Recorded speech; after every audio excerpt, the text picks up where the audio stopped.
Next heading डालो guys, savings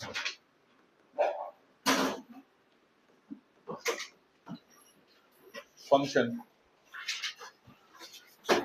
savings function.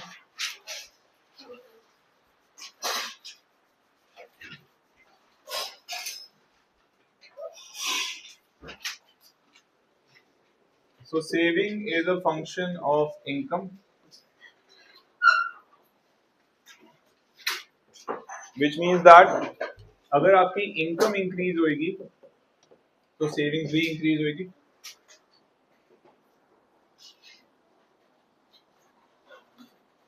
अभिषेक बंद कर दे भाई।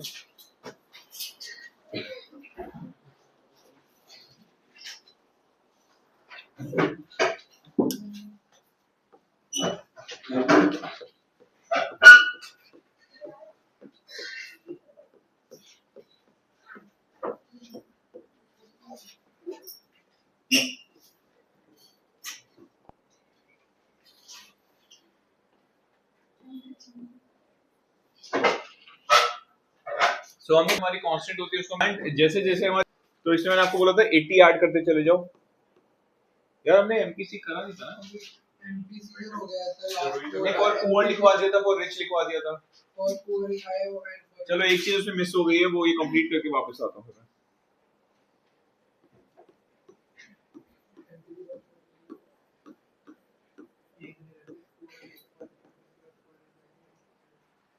ठीक है, ये हमने 80 80 80 इसमें ऐड करते चले गए। एंड अब सेविंग निकालते हैं।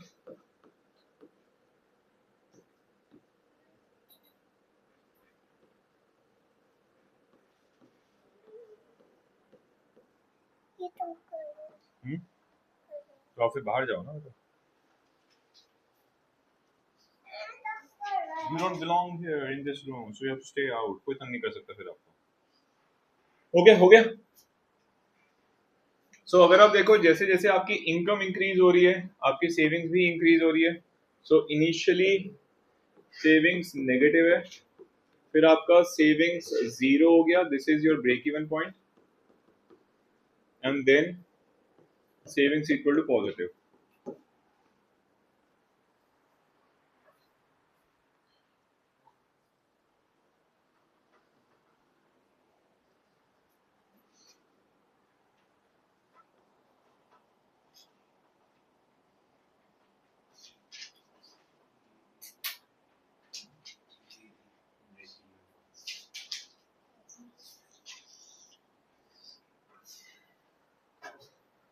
डन डन डन हो गया।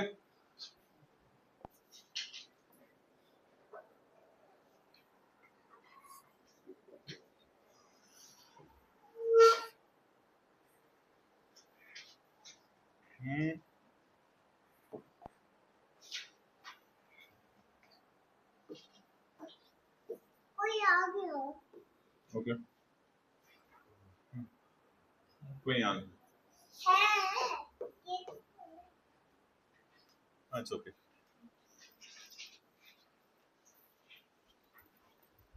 आप प्ले करो प्लीज।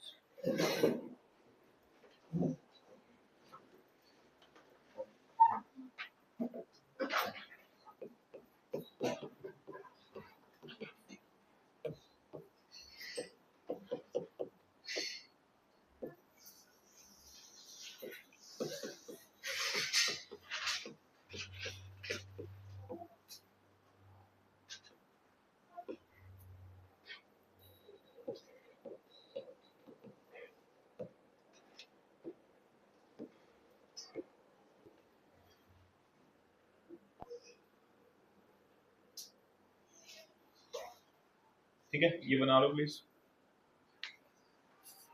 345 हाँ 45 से कर लो, पता नहीं क्या बोल रहे हो, बट एनीवे नीचे वाला कह रहे हैं 45 नीचे एक्सेस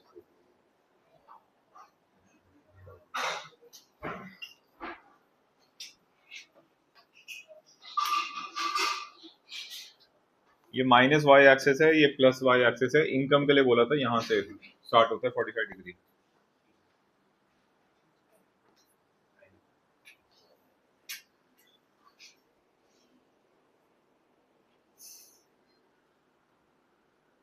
बोलो तो कल नहीं आया था ना, कुछ समझ नहीं आएगा, कुछ भी समझ नहीं आया, मतलब क्या कर रहे हैं।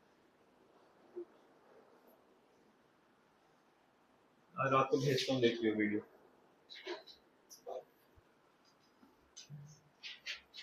गंगा जहाँ तक लिखिए यार, फटाफट करो, चैप्टर कंप्लीट करना है।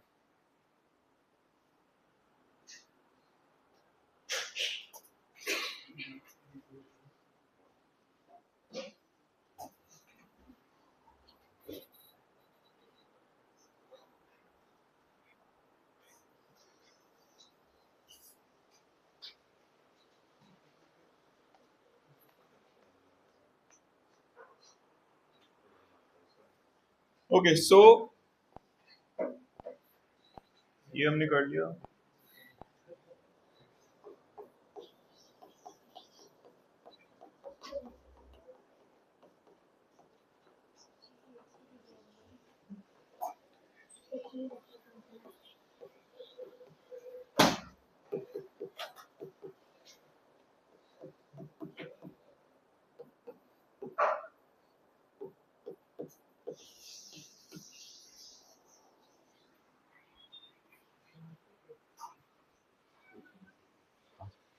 समझ नहीं आएगा, एक minute.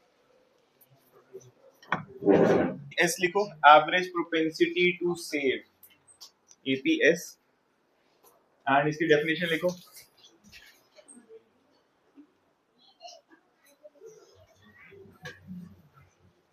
Average propensity to save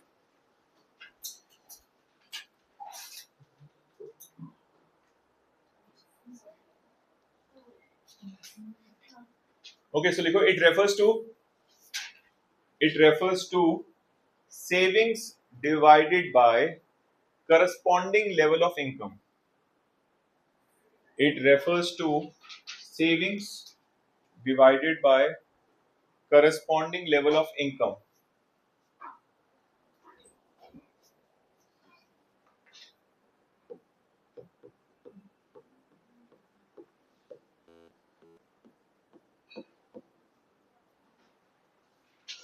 Okay.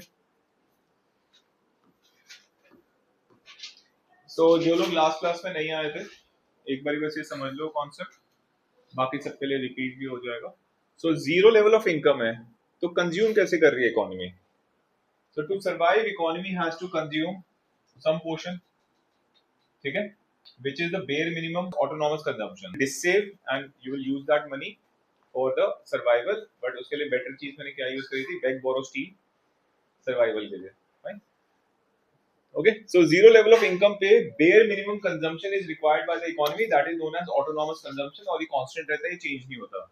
और अगेन मैं रिपीट कर रहा हूँ, मैंने आपको क्या बोला था, कंजम्पशन जो है वो इंक्रीज होती है जैसे जैसे इनकम इंक्रीज होती है, बट यहाँ पर जो हम कंजम्पशन को इंक्रीज करेंगे वो कांस्टेंट रेट पे इंक्रीज कर रहे हैं, बिकॉज हमें कंजम्पशन कर्व और सेविंग कर्व जब हम ड्रॉ करते हैं हमें लीनियर कर्व चाहिए, तो दैट्स द ओनली रीजन हमें कंजम्पशन कर्व और सेविंग कर्व को बनाने के लिए कॉन्स्टेंटली इनको इंक्रीज करना होता है। सो मैंने क्या बोला था, 80 ऐड करते चले जाओ, सो 120, 200, 280, 360, 440, 520, हम 80 80 80 80 ऐड करते चले गए। ओके, अच्छा ये चीज प्लीज ध्यान रखना, जहां पर कंजम्पशन और इनकम इक्वल हो जाता है that is known as break even point. जहां पर कंजम्पशन और इनकम इक्वल हो जाता है उसको हम ब्रेक इवन पॉइंट बोलते हैं। काफी स्टूडेंट्स ना कंफ्यूज हो जाते हैं, नेक्स्ट चैप्टर के अंदर we are going to study equilibrium. So equilibrium जब हम पढ़ते हैं तो काफी स्टूडेंट कंफ्यूज हो जाते हैं, वो ब्रेक इवन को इक्विलिब्रियम लिख देते हैं।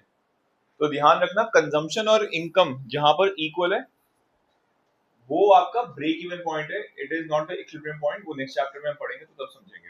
ओके, अच्छा अब सेविंग निकालो। सो इनकम को आइदर यू कैन कंज्यूम और आइदर यू कैन सेव।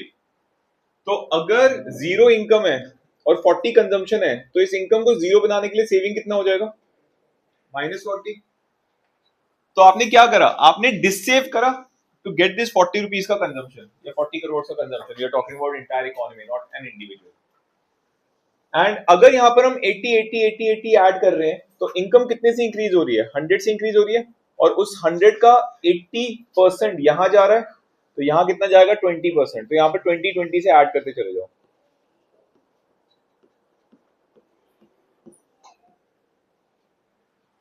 अच्छा, how will you calculate APS? APS is equal to saving divided by corresponding level of income.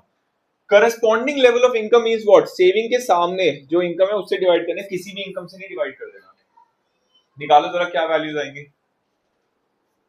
ये लो, फर्स्ट वाला मैंने निकाल दिया और ये वाला मैं निकाल देता हूँ एंड ये वाला भी निकाल ही देता हूँ।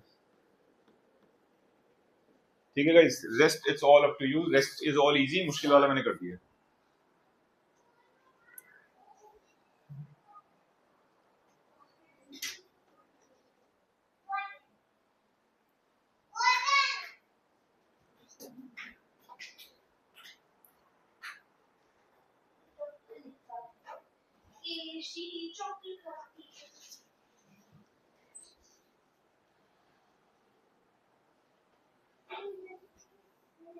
कोई निकालेगा सर? इतनी मैथ्स तो इजी है, ये तो करो फटाफट। हाँ सब गलत है। अबे भाई किसको किससे डिवाइड कर रहा है? अरे 20 divide by 300, 40 divide by 400, 60 divide by 500, 80 divide by 600। Calculator use कर ले, तेरे बस की भाई, कैलकुलेटर यूज कर ले, बहुत ज्यादा है, बहुत छोटी वैल्यू आएगी। अरे कैलकुलेटर से कर लो यार, इसकी बोलने का मतलब ये था मेरा। हाँ कैलकुलेटर से करो, डोंट गेट इनटू दिस, ये सब नहीं पूछते एग्जाम में।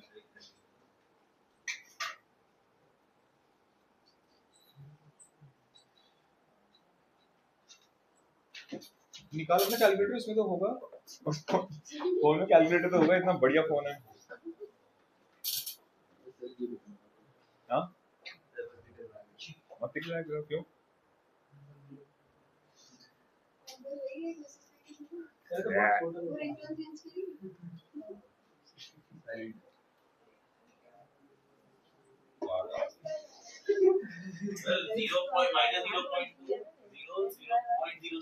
एक मिनट, 0.06, हाँ 0.1, हाँ 0.12, हाँ हाँ निकाल लो ना।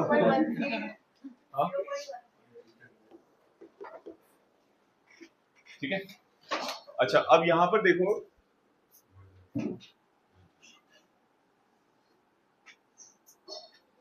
when your consumption is greater than income, saving is equal to negative and therefore APS is equal to negative। ठीक है, यहां पर अगर आप देखो, consumption is equal to income, saving is equal to 0, therefore APS is equal to 0। ठीक है जी, and then consumption less than income, saving is equal to positive and therefore APS is equal to positive।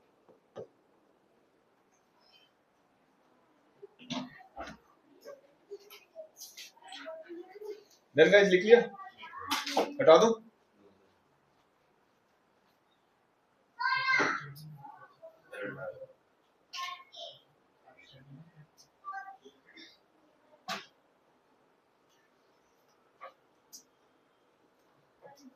या कोई भी मैंने video भेजा देखा है वैसे, उसमें इसी का शोर आता है। ये कुछ यूनिक वर्ड्स बोलती है ना, मुझे लग रहा है वो नहीं आया बस बीच में।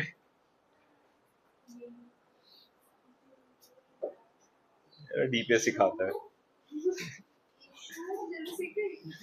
हाँ ये बहुत जल्दी सीख जाएगी, इसके पास वो भी है ना, इसके पास इसका भाई भी अवेलेबल है।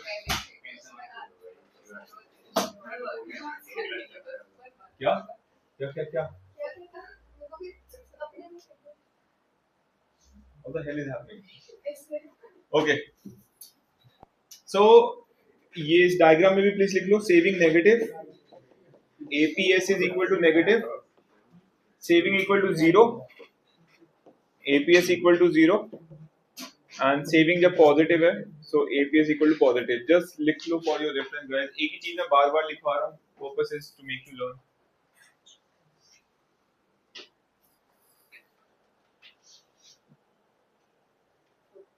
ले ले बुक में भी है ये.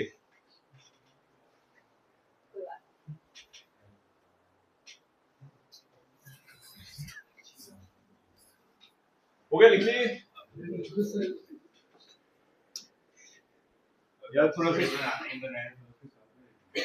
कैसे नहीं बना रहा है एक ही चीज. दिमाग ही मोटा हो गया तेरा.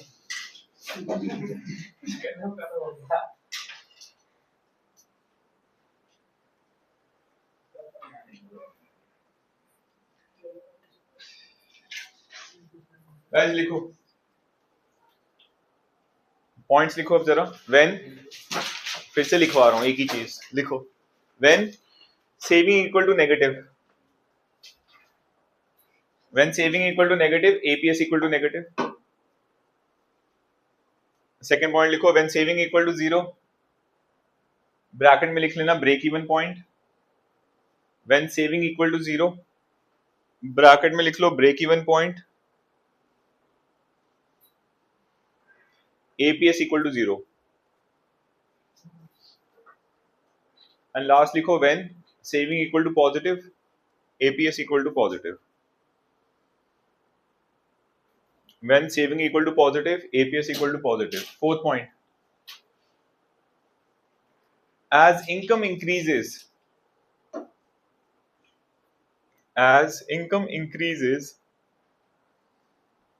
APS increases.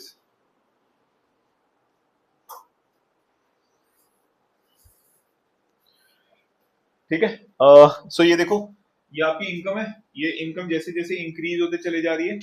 आपका जो एपीएस है वो नेगेटिव से पॉजिटिव हो गया. So as income increases APS is increasing. ये इसका लॉजिक था. अच्छा फिर APS equal to 1.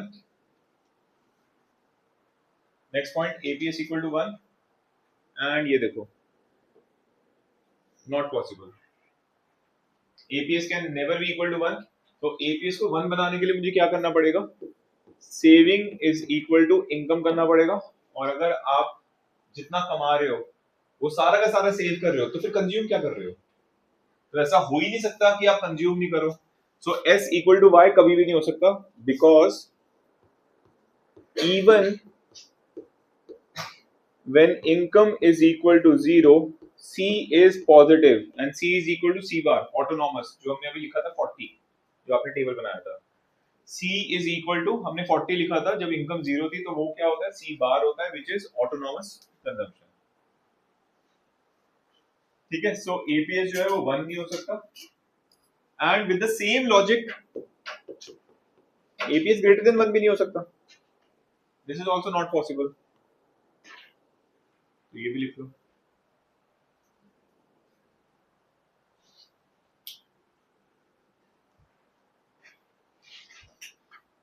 Done. Next लिखो marginal propensity to save.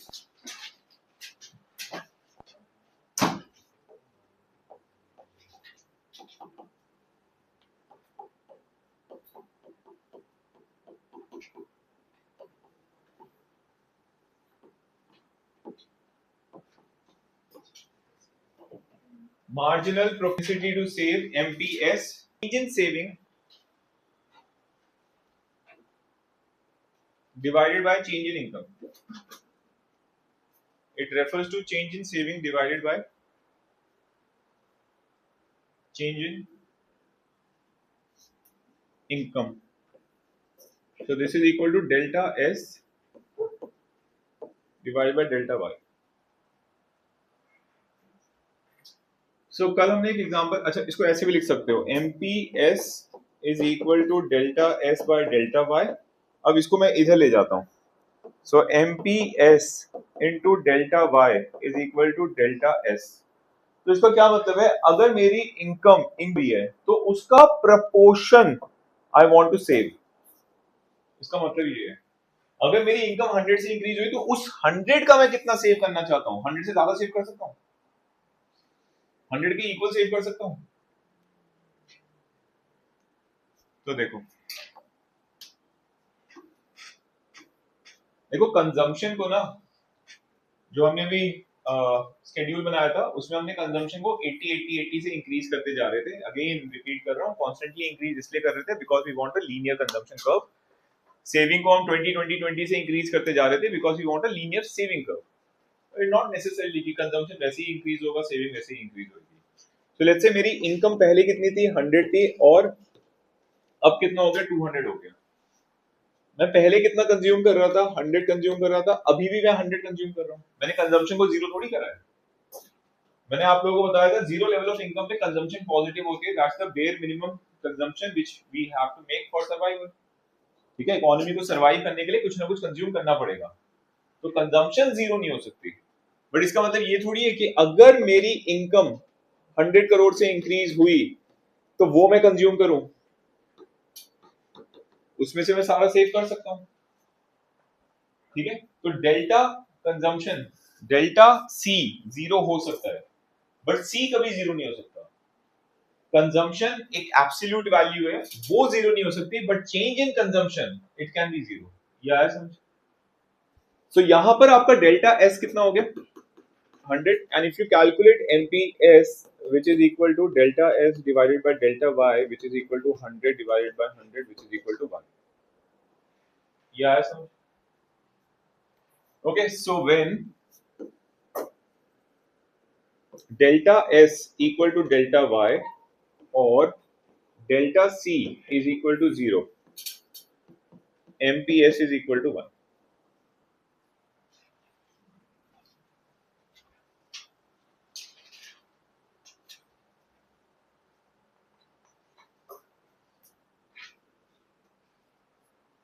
Guys मुझे ये चैप्टर बहुत इजी लगता है, बट पास्ट में ओवर द इयर्स मैंने स्टूडेंट को पढ़ाया, उनको पता नहीं क्यों मुश्किल लगता है चैप्टर।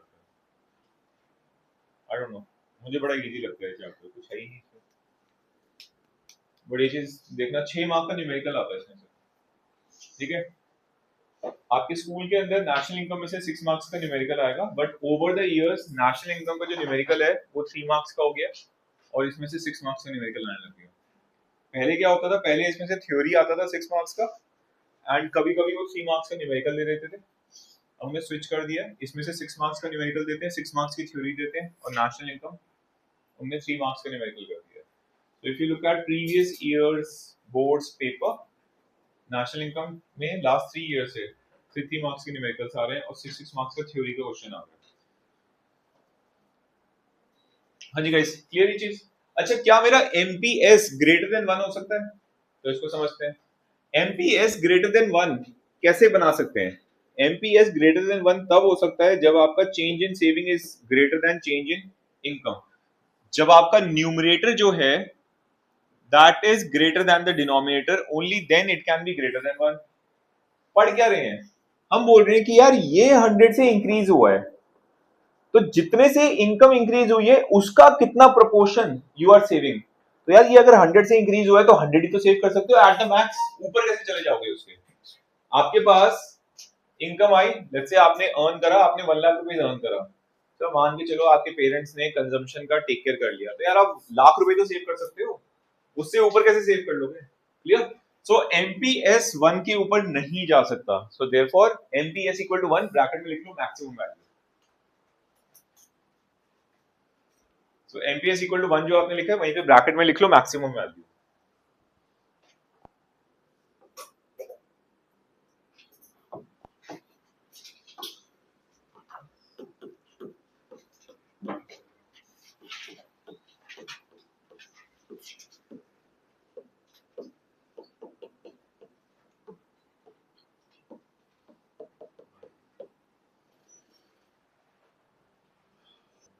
जून फर्स्ट को बीएसटी है, वो 2 दिन छुट्टी है ना।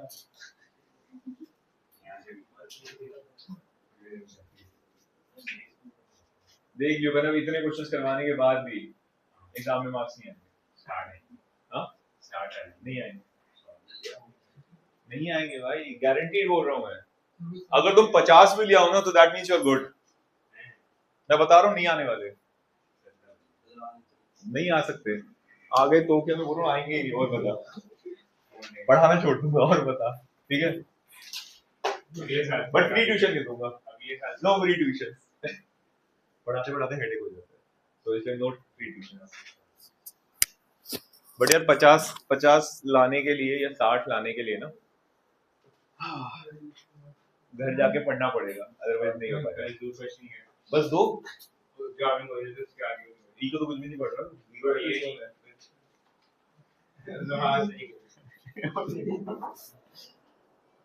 सो यहां पर आपका डेल्टा एस कितना हो गया, 0, बिकॉज जो भी आपकी इनकम में चेंज आया है वो पूरा का पूरा आपने कंज्यूम कर लिया। So here MPS is equal to delta S divided by delta Y which is equal to 0 divided by 100 which is equal to 0, and bracket में लिख लो minimum value. So MPS equal to 0 is the minimum value of MPS, उसके नीचे नहीं जा सकते।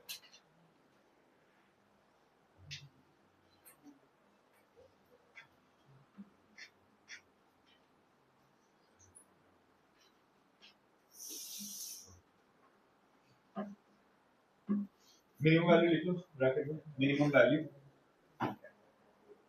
Okay, so इसको summarize करते हैं। So when delta C is equal to delta Y, delta S equal to 0, MPS equal to 0।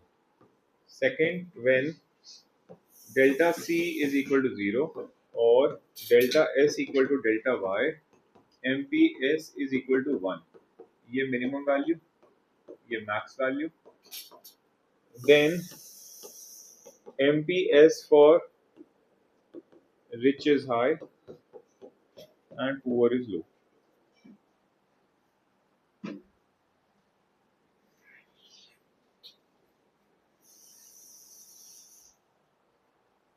ठीक है guys, so my MPS is low, ma'am का MPS is high.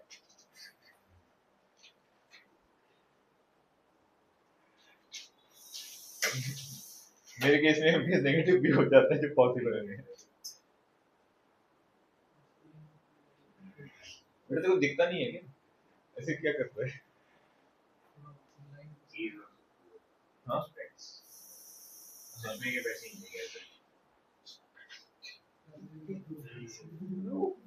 मैं बोल नहीं सकता being a girl, the word which I was about to say. अगर कनव ये हरकत कर रहा होता तो कनव को बोलता मैं,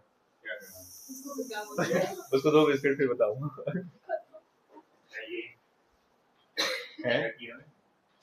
अरे तो पढ़ ले भाई। अच्छा गाइस देखो, इनकम इज इक्वल टू क्या कर सकते हो इनकम के साथ? तो शिविका तो यही करेगी, कंज्यूम, ठीक है, और अगर कुछ और लोग होंगे तो वो सेव कर सकते हैं, ये 2 चीजें कर सकते हैं भाई। अब क्या करते हैं, दोनों साइड को इनकम से डिवाइड कर दो।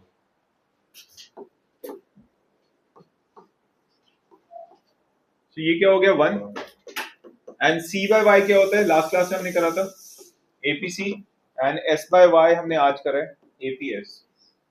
तो ये आपका मैथमेटिकल रिलेशनशिप हो गया एपीसी एंड एपीएस बीच में, प्लस एस।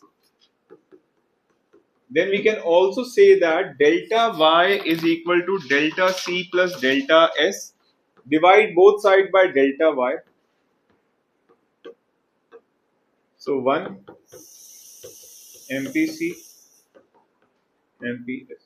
ये आपका मैथमेटिकल रिलेशनशिप हो गया MPC और MPS के बीच में।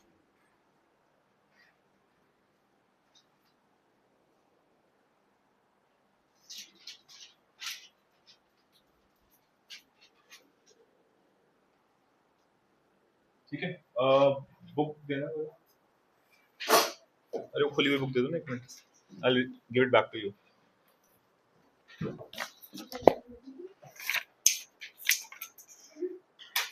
गाइस पेज नंबर 7.10 से पेज नंबर 7.13 तक पढ़ना है आपने। Each and every line please read. अगर आपको कोई भी पॉइंट समझ नहीं आता please ask. Till 7.13 please read. अगर रीड का मतलब रीड होता है एक दूसरे की शक्ल देख लो, कोई बिस्किट खा रहा है, ठीक है, ये सब हरकतें बंद करो।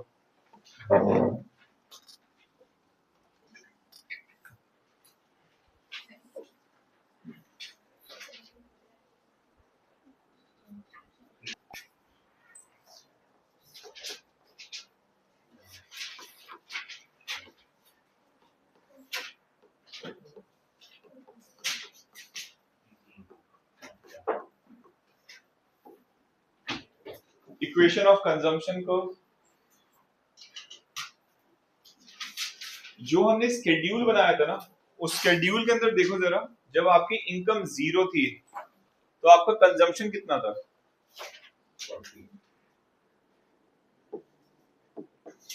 तो जब आपकी इनकम 0 है तो consumption was a positive value, ठीक है, that is known as autonomous consumption. उसको हम किससे रिप्रेजेंट करते हैं? सी बार से।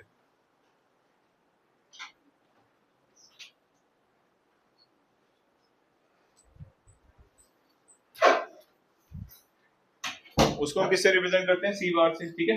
So when your income is 0, आपका कंजम्पशन क्या हो जाएगा? सी बार हो जाएगा। और जैसे जैसे आपकी इनकम इंक्रीज होगी, आप कितना कंज्यूम करोगे? MPC times of income. जैसे जैसे आपकी इनकम इंक्रीज होगी, how much will you consume? MPC. So अब हम एमपीसी को क्या लिखेंगे? एमपीसी को हम डिनोट करेंगे बी से। सो कंजम्पशन फंक्शन या फिर consumption curve is equal to C bar plus B Y. MPC plus MPS is equal to 1. So we can write MPS is equal to 1 minus MPC, and इसको हम कैसे लिख सकते हैं? 1 minus B.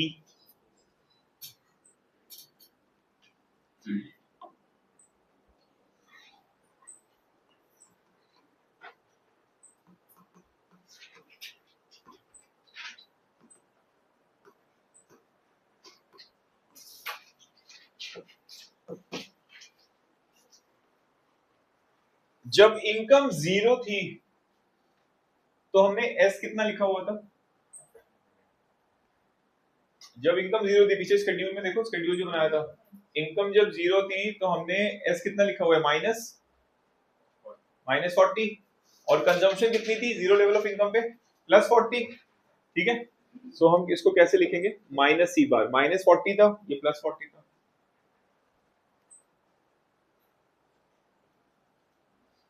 So let's say अगर आपको consumption curve question में given है, ठीक है, और वो बोलता है कि सेविंग कर्व को डिराइव करो, तो ये सी बार है, ये उठा के आपने यहां पे लिख दिया माइनस सी बार, ये आया समझ?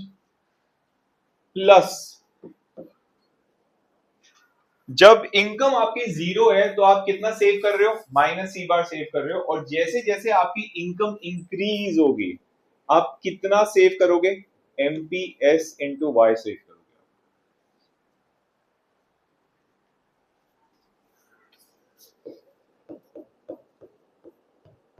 एंड एमपीएस देखो,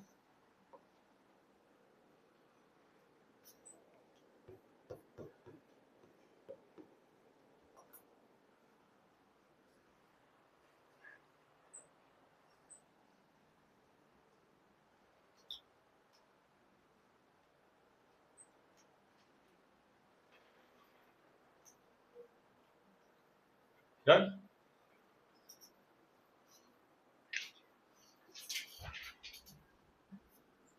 हो गया गाइस, हटा दो, ठीक है। अब जरा बुक में आ जाओ। बुक के अंदर please come to page number 7.15। 7.15 पे आ जाओ। उससे पहले जो 7.14 पे दे रखा है ना, उसको आप क्रॉस कर सकते हो। क्रॉस करने का मतलब ये नहीं है कि वो सिलेबस में नहीं है, उसमें आपको बस ये लिख कर दे रखा है। ये आपको थ्योरेटिकली कोई पूछेगा नहीं, इसके बेसिस पे आपके पास न्यूमेरिकल्स आएंगे अभी, ठीक है। तो you want to read, you can just give a quick read. If you want to ignore, you can ignore. तो सेकंड वर्ड सबको समझ आया, पहला वर्ड सबको समझ नहीं आया, ओके, ठीक है। नेक्स्ट, ये वाला जो पार्ट है 7.15 पे, जहां पर लिखा हुआ है derivation of saving curve from consumption curve, ये मैं आपको कल बताऊंगा। एंड अब आ जाओ बिल्कुल नीचे इन्वेस्टमेंट फंक्शन पे। इन्वेस्टमेंट फंक्शन की डेफिनेशन मार्क करो। Investment refers to the expenditure incurred on creation of asset. So जिन स्टूडेंट्स ने नेशनल इनकम करा है, वहां पर कैपिटल फॉर्मेशन एक वर्ड था। कैपिटल फॉर्मेशन को हम इन्वेस्टमेंट भी बोलते थे। कैपिटल फॉर्मेशन और इन्वेस्टमेंट किस पे होती थी? एसेट्स पे। जो भी आप एसेट परचेज करते थे उसी में कैपिटल फॉर्मेशन होती है, ठीक है।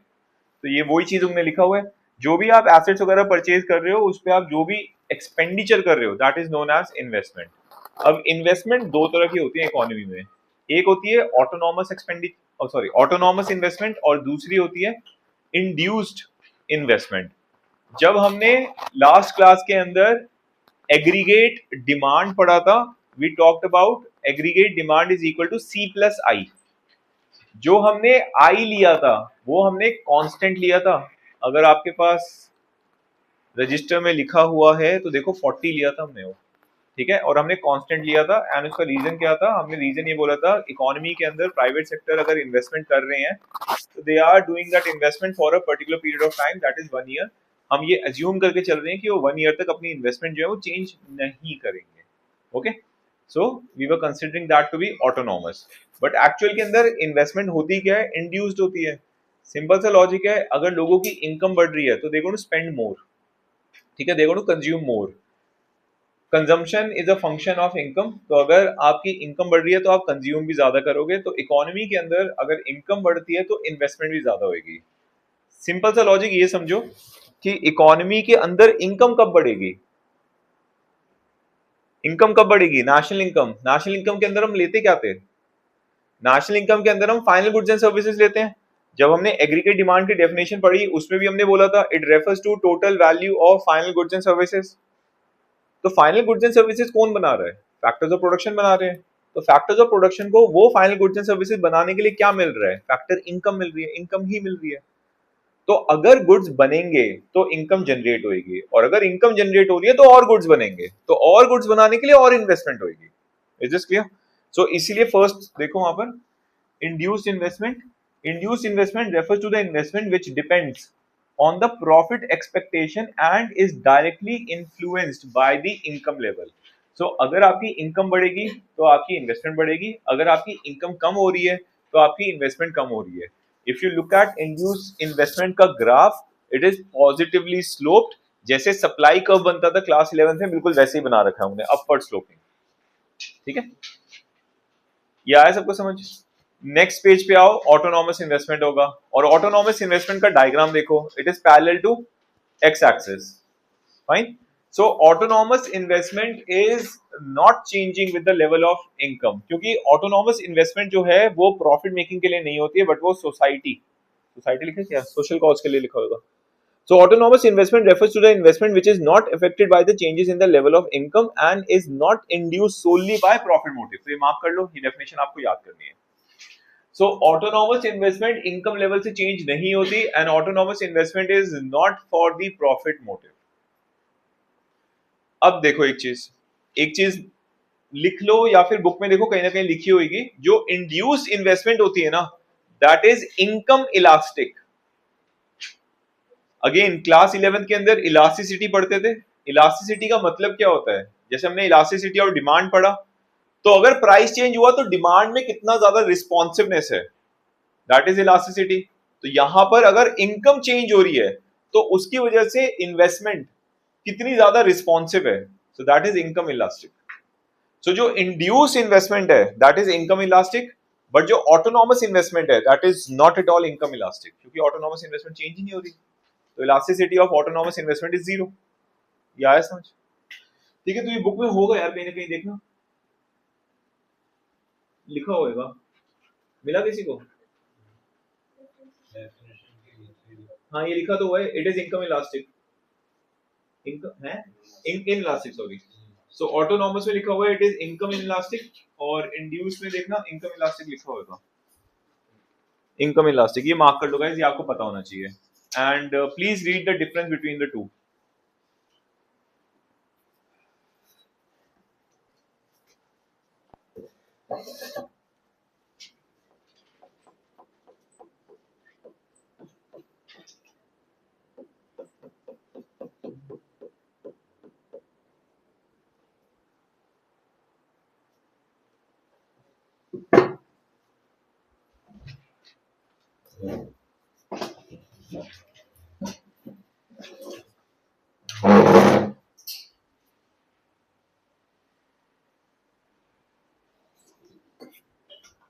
डिफरेंस पढ़ लो प्लीज दोनों के बीच में।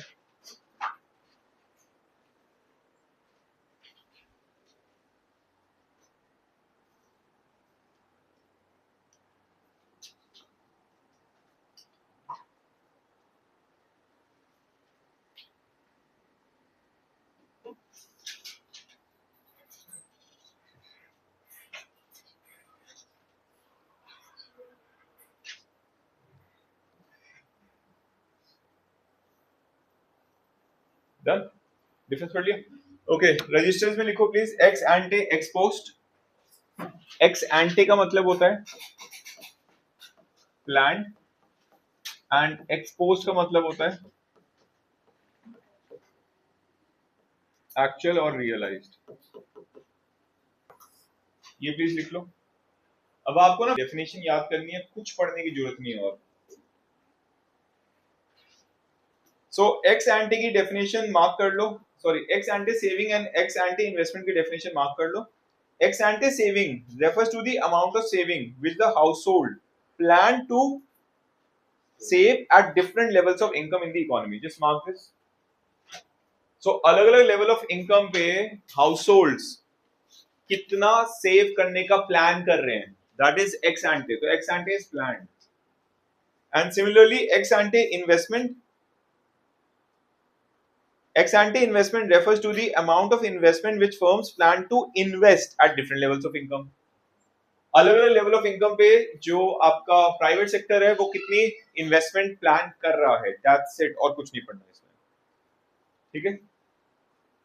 नेक्स्ट पेज पे आओ, एक्सपोस्ट। एक्सपोस्ट में बस एक चीज, ex post refers to the actual और realise saving and ex post investment आ गया।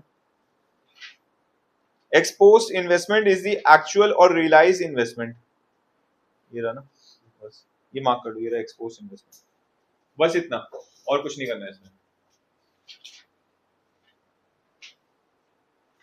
अब इसमें से एक एमसीक्यू आता है, बहुत बार ये आ चुका है एग्जाम्स वगैरह में।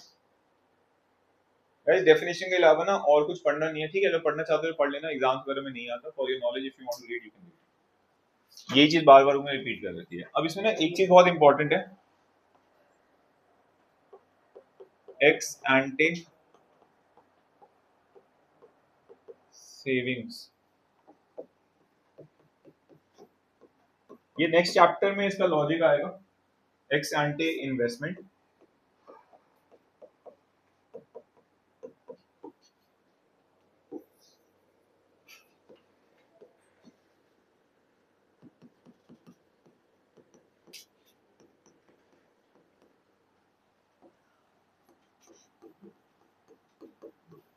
they both are equal only at equilibrium level of output.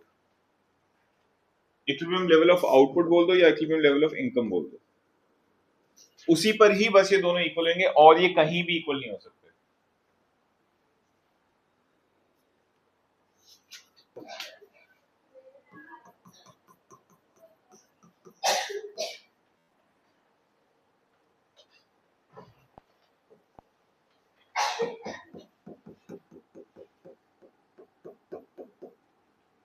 And exposed saving and exposed investment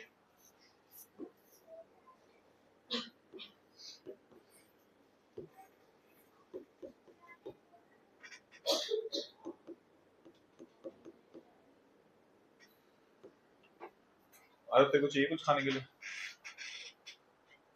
We have different qualities of pen.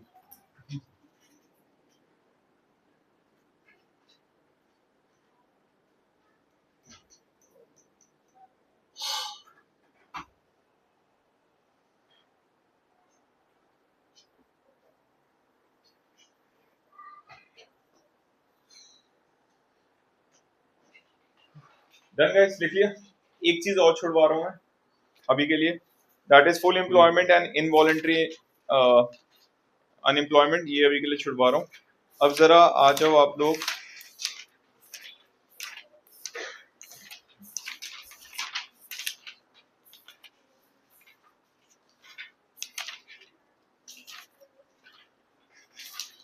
Page number 7.52,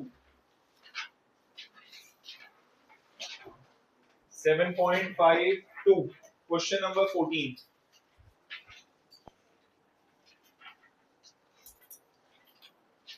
please read guys, जितनी जल्दी पढ़ोगे उतने जल्दी क्वेश्चन सुनेंगे, उतनी जल्दी छुट्टी होएगी। ज्यादा क्वेश्चन नहीं करने हमने, we have to complete till 29। तो जब 29 तक कंप्लीट हो जाएगा then we are done with the class. So 14 question please read. if national income is 50 crore and saving एक is minute, 5 crore, national income is 50 crore हाँ and saving is 5 crore, हाँ find out average propensity to consume. Okay When, हाँ करो when income rises to 60 crore and saving to 9 crore, एक minute, income rises to 60 crore हाँ and saving to 9 crore, हाँ what will be the average propensity to consume and the marginal propensity to save? ठीक है. So average propensity to consume छोड़ो, APS निकालो. Propensity to consume is equal to C divided by Y. अगर आपको income given है, so we know that income को हम consume कर सकते हैं, सेव कर सकते हैं. So income is 50 and saving is 5, so consumption is equal to 45. So APC 45 divided by 50.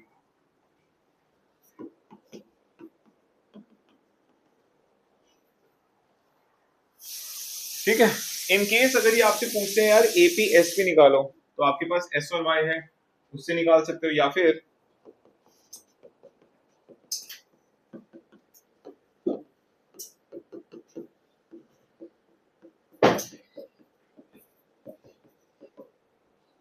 ये भी कर सकते हो. Then they are asking you MPS. So delta Y is equal to Y1 minus Y0. So नया Y हमारे पास कितना है 60, पुराना Y कितना है 50, and delta S is equal to S1 minus S0. New S is 9 crores, old S is 5.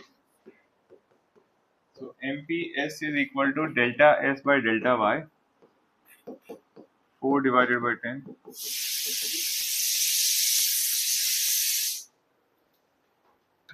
Next question, please.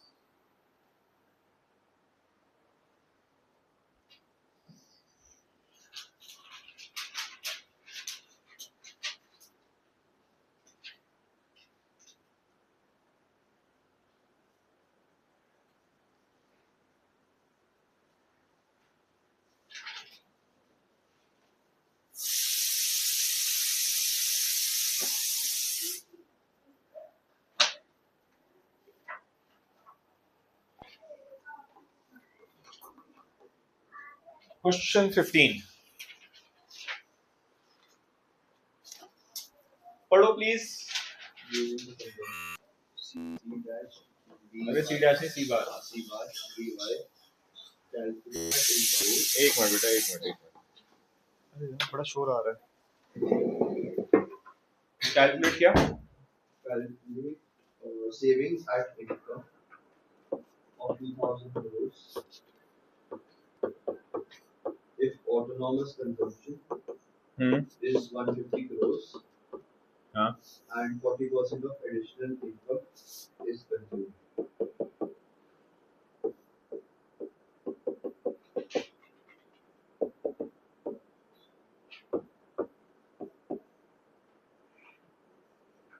सो ये क्या लिखा है?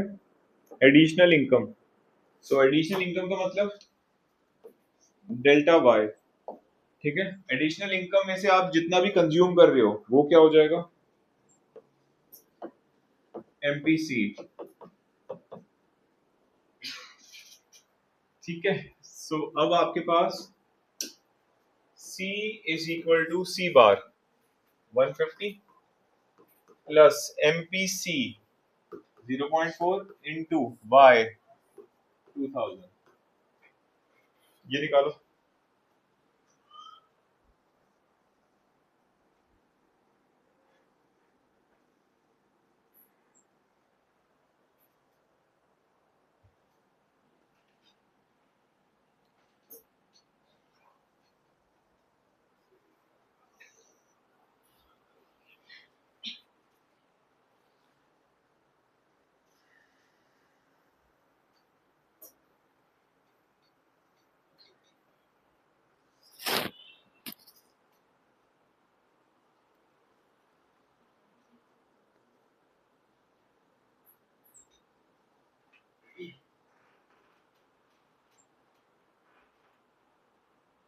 कितना आ रहा है? निकालना क्या है?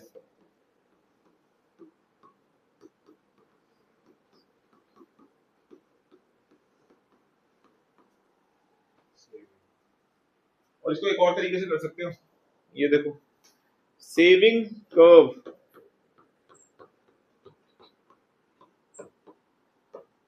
तो अगर आपका ऑटोनॉमस कंजम्पशन सी बार 150 है तो यहां पर माइनस सी बार प्लस 1 माइनस 0.4, ये भी फॉर्मूला यूज कर सकते हो। तो फिर आपको ये स्टेप नहीं करना पड़ेगा, ये स्टेप फॉलो नहीं करना पड़ेगा, सीधा इसमें डालो, आंसर आ जाएगा सेविंग का। ठीक है, 1050 आ जाएगा इससे डायरेक्ट। ओके, हटा दो, हो गया सबका? हटा दो ना, डिलीट कर दो, ये लो डिलीट।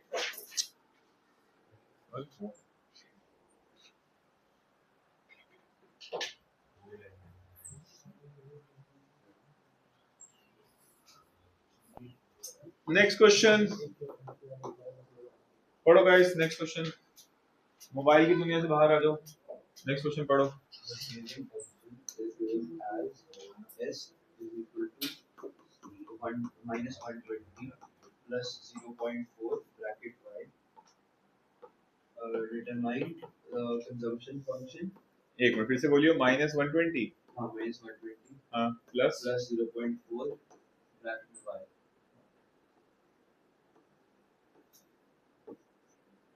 हाँ Determine consumption function. Consumption at income level of 600 crores and break-even level of income.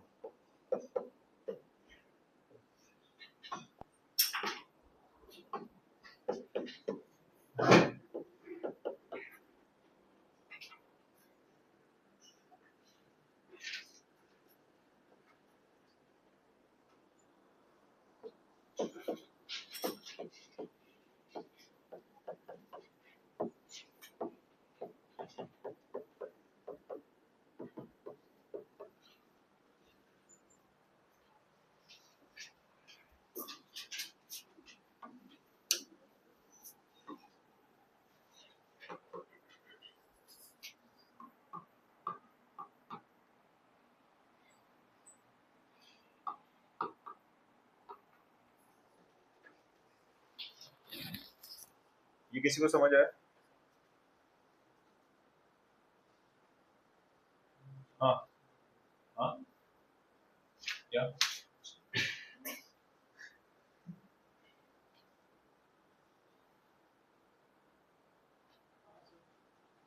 और क्या निकालना है इस क्वेश्चन में? Break even level of income क्या होता था? ब्रेक इवन लेवल आप दो तरीके से निकाल सकते हो।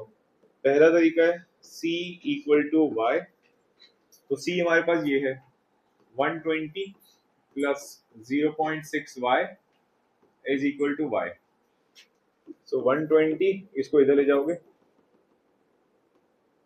Is equal to y minus 0.6 y।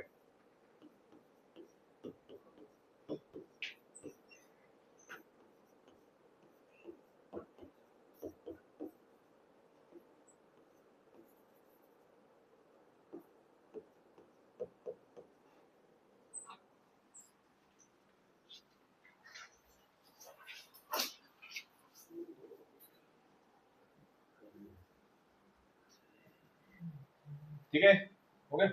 अच्छा, एक और तरीका है break even level of income निकालने का। सो अगर C इक्वल टू वाई है ब्रेक इवन पॉइंट, तो S इक्वल टू क्या हो जाएगा? 0। तो आपका ये जो S दे रखा है क्वेश्चन में ये, सो S इक्वल टू 0 कर दो। S कितना गिवन है? Minus 120 plus 0.4 y is equal to 0। And ये सॉल्व कर लो, minus 120 is equal to minus 0.4 y is equal to 120 divide by 0.4। ऐसे भी निकाल सकते हो।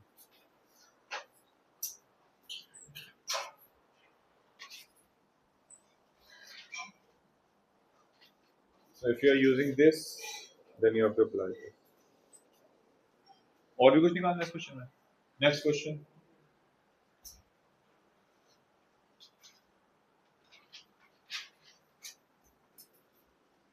हटा दो इसको। नहीं चाहिए।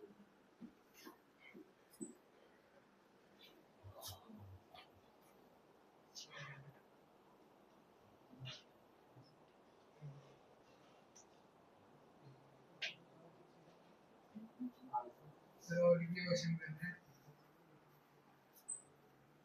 हो गया। हाँ।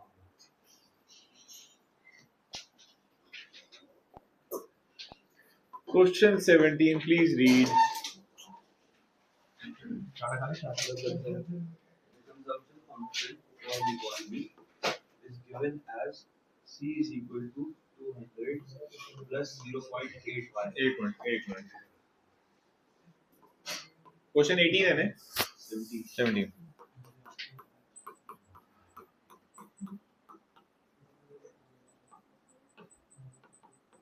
हाँ, क्या गिवन है? C is equal to C is equal to 200 plus 0.85. okay, Determine the value of MPC and MPS. ये रहा भाई MPC।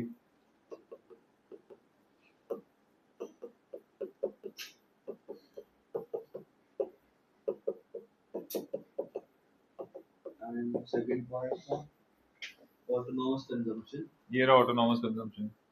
ये और Derive the corresponding saving function. ये रहा सेविंग फंक्शन तुम्हारा।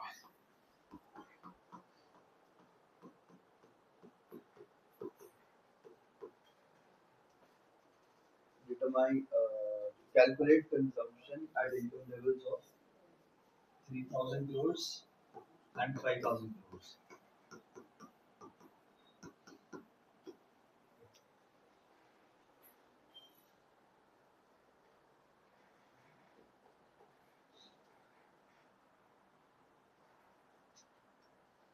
और लास्ट में determine the मैं सारा काम मेरे से करवा रहे हो।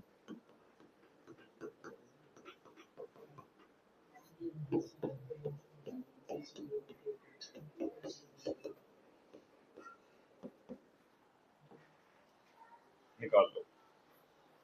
करो गाइस, फटाफट कंप्लीट करो।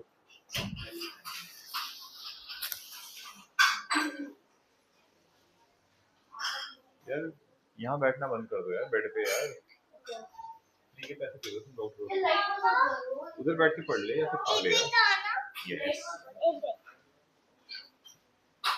अरे पानी वो जो ऊपर है मैं क्या मेरा हाथ नहीं जाता। ये देख इसी, ये तो मम्मा ही निकाल सकती है। पापा कभी नहीं जाता। मम्मा ही निकाल सकती है बेटा, मम्मा स्ट्रांग है। ये खाली डब्बा है। मेरे को दे दो। वो भी मशीन भी चला देना। कौन सी मशीन? बटन वाली? वो उसमें वो डालनी है टिकिया? नहीं हैं? टिकिया नहीं डालना।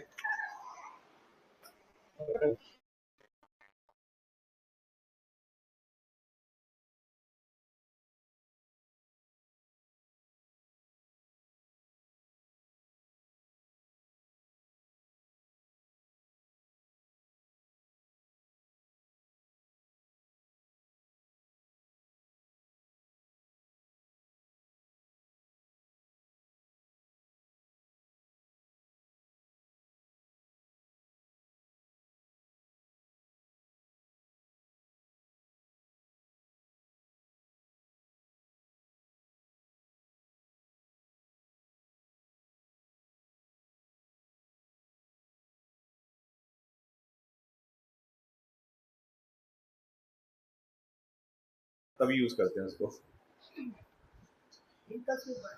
रिंकल से पड़ जाते हैं। आओ इधर आओ।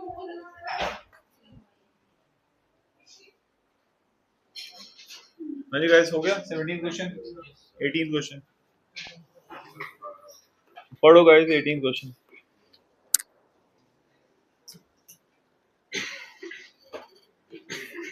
MPC is 4 times MPS.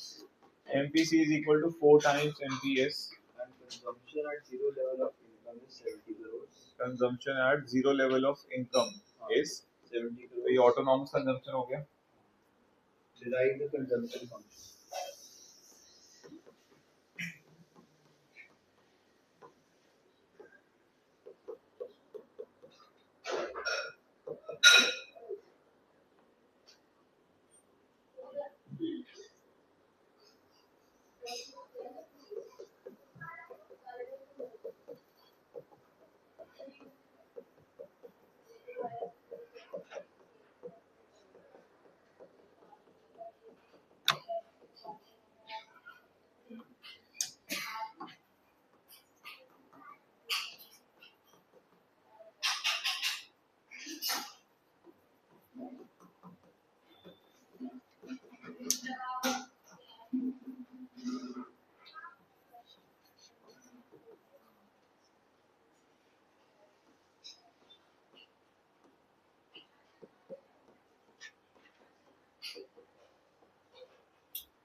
Guys 8th class के बच्चे भी कर ले क्वेश्चन। अगर उनको बस बता दो कि एमपीसी और एमपीएस में क्या डालना है। हाँ रिपीट कर लियो फिर। There's always another time.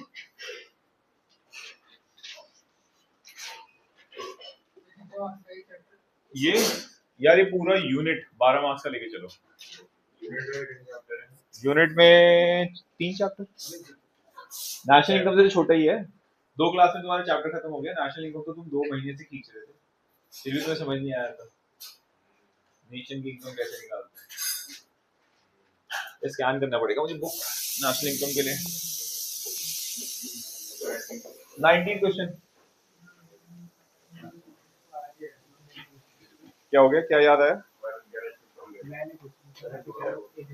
चलो लास्ट क्वेश्चन और इसके बाद हाँ तो 10 और उसके बाद हाँ जी पढ़िए प्लीज।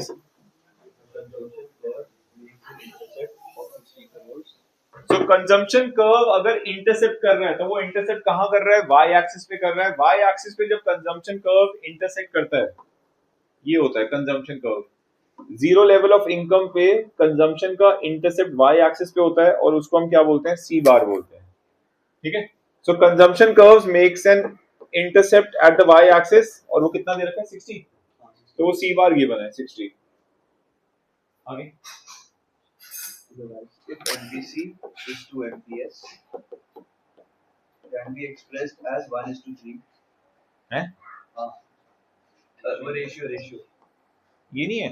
नहीं नहीं रेशियो है MPC ratio है। MPC divided by MPS is equal to 1/3। हाँ And derive the saving and consumption functions. Also determine the level of income when saving becomes zero. Determine the Level of income in saving. Saving function derive करना है। हाँ।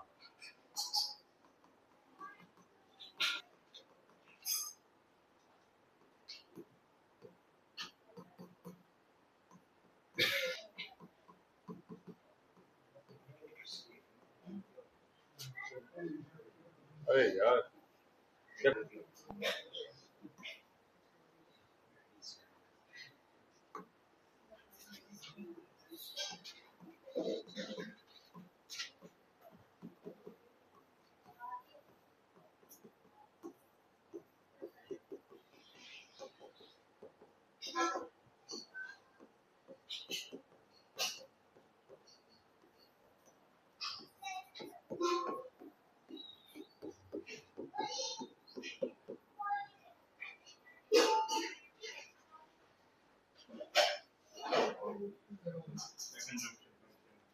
Consumption function भाई ये हो गया फिर।